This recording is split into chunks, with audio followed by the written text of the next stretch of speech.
दोस्तों, अगर आपके पास कोई ऐसा अप्लायंस है जो 35 वोल्ट पर चलता है और आपके पास इतना बड़ी बैटरी नहीं है, कई बार होता है कि आप टेस्टिंग के लिए किसी इलेक्ट्रिक व्हीकल को चलाना चाहते हो, तो वहाँ पर अगर आप सिर्फ 12 वोल्ट की बैटरी से 35 वोल्ट 40 वोल्ट निकालना चाहते हो, तो आपको इस तरह के एक मॉड्यूल की ज़रूरत पड़ने वाली है, जिसकी इसे एक तरह का बूस्ट कन्वर्टर बोलते हैं। एक बक कन्वर्टर भी आता है जो कि वोल्टेज को दिए गए वोल्टेज से कम में निकाल के दे सकता है, लेकिन ये दिए गए वोल्टेज से ज़्यादा को कर सकता है, कम नहीं कर सकता है।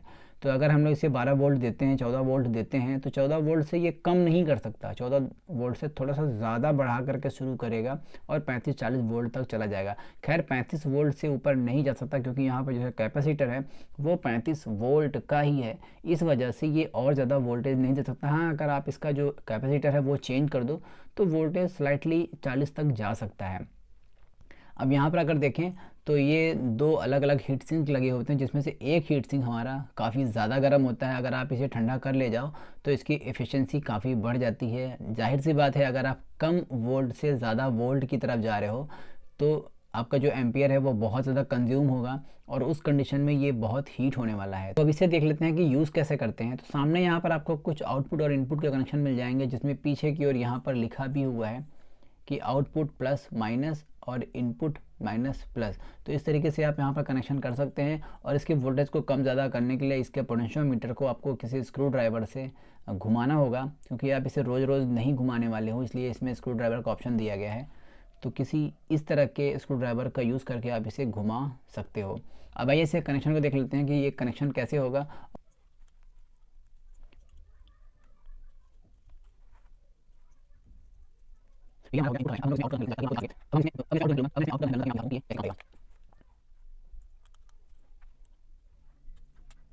और मैं 12 वोल्ट की एक बाइक की बैटरी का यूज़ कर रहा हूँ, ये है नेगेटिव। मैं फ़िलहाल आपको दिखाने के लिए नॉर्मल से कनेक्शन कर रहा हूँ। तो हमारा जो ये मॉड्यूल है वो लाइव हो चुका है। यहाँ पर देखो तो एक लाइट भी जल रही है। अब मैं आपको मल्टीमीटर में दिखा देता हूँ कि ये कितना वोल्टेज थ्रो कर रहा है।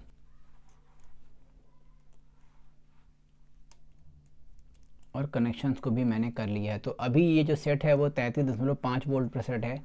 मैं इसे कम करके दिखा देता हूँ आपको, वरना आप कहोगे कि ये तो डायरेक्टली वोल्टेज इतना हाई दिखा रहा है। तो ऐसा नहीं है, ये मुझे यूज़ में लेना था, इसलिए मैंने इसका वोल्टेज बढ़ा लिया था अभी कुछ देर पहले। अब मैं घटाने जा रहा हूँ इसका वोल्टेज, तो आप देख लो ये घटना स्टार्ट हो जाएगा।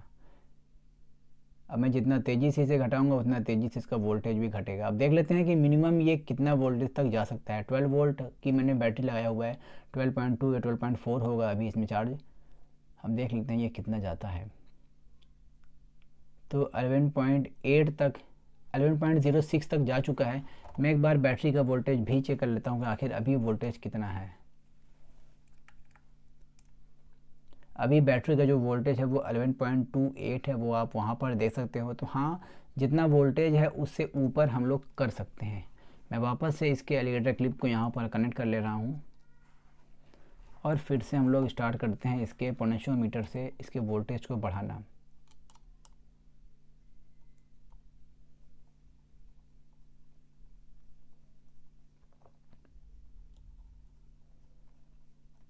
अब देखते हैं ये मैक्सिमम कितने तक जाता है। 11.28 वोल्ट हमारी बैटरी में है। अब आप खुद से देख लो कि अगर आपको किसी 24 वोल्ट के साइकिल को चलाना हो, जो कि इलेक्ट्रिक साइकिल होती है, तो आप उससे इसको चला सकते हो। लेकिन बस दिक्कत ये रहेगी कि बहुत ज़्यादा गर्म होगा और आपको इसे ठंडा भी करना होगा। बस 33.4 ये वोल्टेज जा सकता है 33.5 तक, यहाँ पर आप देख लो। तो इस तरीके से ये दोस्तों काम करता है। अब आपके ऊपर है कि आप इसे किस एप्लीकेशन में यूज़ करने वाले हो।